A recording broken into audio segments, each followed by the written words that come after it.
It was an ordinary evening as Queen Victoria sits inside her bedroom. Yet, she stares out of her windows, watching the sunset with a forlorn expression. She remembers the stillbirth of her baby only a few weeks ago. It was still fresh in her mind, as though it had happened just a few hours ago. Victoria thought back on how horrific it was to feel her daughter's body slowly grow cold within her arms. She had desperately hoped that the child's life would return and grow warm again. Yet, it did not happen. Victoria's hands trembled at the memory. She couldn't forget it. She shuts her eyes, desperately trying to erase the heinous scene from her mind's eye. Yet it was to no avail. Tears slid down her cheek as she wondered, why has God allowed such a thing to happen? What was my sin? What was my treachery? Suddenly, the sound of the bedroom door opening pulls her attention. Her husband walks in, staring at her gently as he approaches. She turns away, unable to hold his gaze. "Victoria, my dear," he coos. "I understand you're still in mourning, but don't fret any longer. We shall head into town on the morrow and adopt a child. Perhaps this will put your heart at ease." With sullen, tear-filled eyes, she blurts out, "But Harold, my darling, surely you must want a child who carries your blood. For years I've been unable to give that to you, so please go and have a consort. I'm sorry that I failed you. Once again." "No, you haven't failed me. You tried your very best." "I did. This is why you should get a concubine." "Enough of this dribble about a consort, my love. Don't speak so carelessly. I shall never give my body to another. The only woman I shall ever bed will be you. I am yours and you are mine. We made a vow unto God when we married, remember? But what about the future heir to the throne? Blood doesn't matter to me. As long as they're a child we can love. I don't care." Victoria tried to withhold her tears, but the wave of emotions was far too powerful. She broke down and wept bitter tears. Her wailing was so loud that her voice echoed throughout the castle. A few worried servants knocked on the door to see if they could give any kind of aid. Yet Harold shooed them away, wanting to preserve her dignity.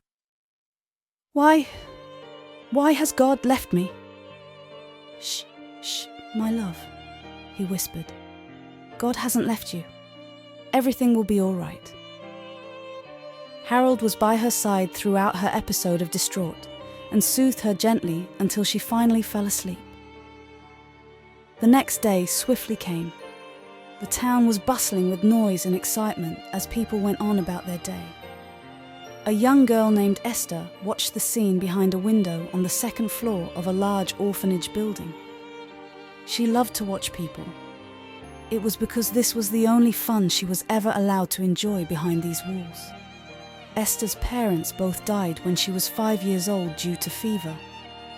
Her uncle Roderick, on her father's side, was supposed to take her in the case of this sort of event. Roderick was a fox of a man.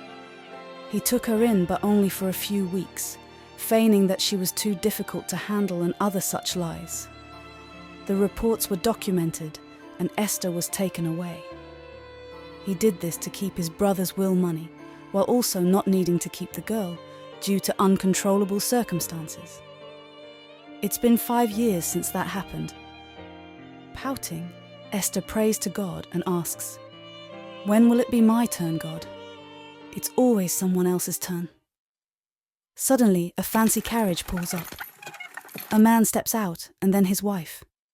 They appear to be adorned in the finest attire. They must be royalty. The man senses eyes on him and looks up at the building. He spots Esther and stares. Esther's eyes widened and she turned away from the man. Did he see me? She wondered. Then she heard the sound of her name being called. Fear gripped her heart.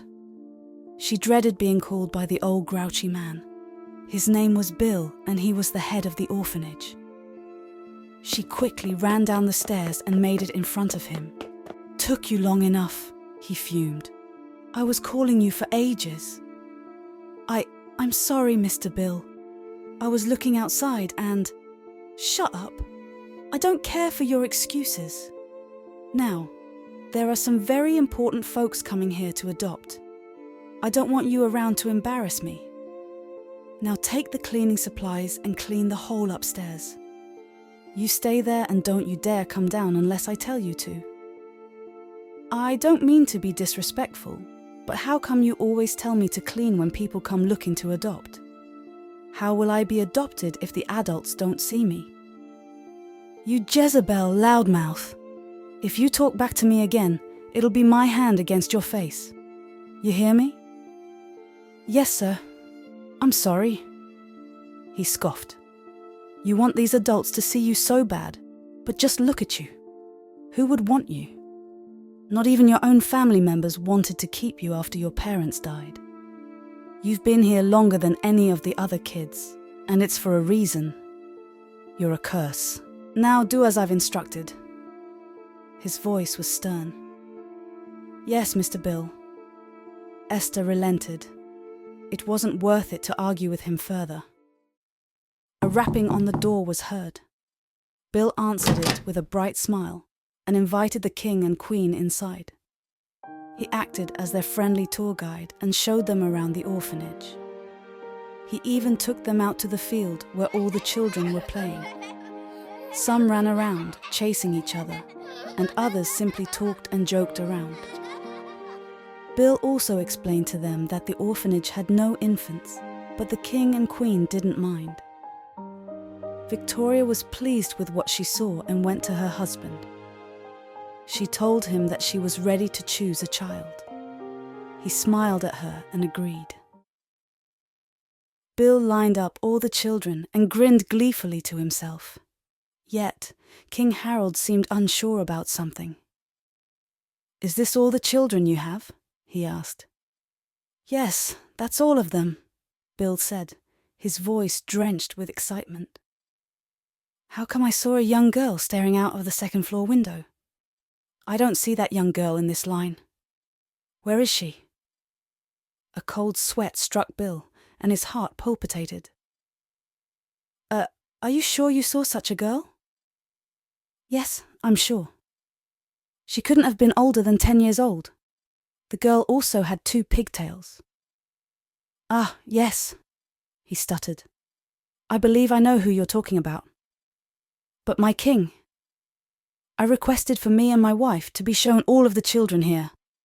So why has this girl been withheld from us?" Harold's warm eyes grew ice cold in an instant. "Take us to her immediately." Bill begrudgingly led them up the stairs. He took them to the room where he knew Esther would be. He opened the door, and there she was, wiping down the walls with a muddy rag and a bucket beside her feet. Esther stopped what she was doing and gazed up at him with a blank face. But she quickly forced a smile as the king and queen approached. She curtsied and greeted them respectfully. Victoria and Harold greeted her kindly and complimented her hard work. Victoria looked at Bill and asked why she had been separated from the other children and left to clean. Bill stumbled with his words, trying to think of a good excuse. Then it came to him. "Esther's on punishment because she stole extra snacks and food from our pantry. She's very rebellious and never listens to a word I say. Even her reports can corroborate what I'm telling you." Bill side-eyed the girl. "Aren't I right, Miss Esther?" Esther hesitated, but then spoke in a calm and quiet voice. "Yes, sir. You're right." She didn't have the courage to defend herself anymore. It never worked. She just gave it to God and thought, "I'll let you defend me this time." Victoria and Harold looked at each other suspiciously. Bill smiled brightly again. "So, you see, she wasn't in the lineup because she was on punishment. No other reason. Suddenly, fury consumed Victoria's eyes. Wipe that smirk off your face. Are you seriously telling us that you put her on punishment because she took food? What if she was hungry? She asked. Are you treating all the children equally? Does this happen regularly? And what about meals? What would drive a young, innocent-looking girl to steal food if she were not hungry? Just look at her. She's nothing but skin and bones. Harold furrowed his brows at the old man. Because of this, we shall order this orphanage to be investigated with the utmost precision. Bill had no rebuttal to their fierce words. He drooped his head, ashamed and embarrassed. Victoria looked at her husband and said, I've made up my mind about who to adopt. She told him, and he agreed without any hesitation. There was a celebratory commotion outside the orphanage. Horses neighing and people cheering. It was because the king and queen had adopted a child. The people gave them their congratulations and blessings. Esther looked out of the carriage with a bright smile. She waved at the people and was grateful to her new adoptive parents. She laughed to herself and prayed in her heart. Thank you, God, my Father, for seeing me and hearing my small prayer. You have turned my sorrows into joyous laughter and my woes into hopefulness. I am worthy after all.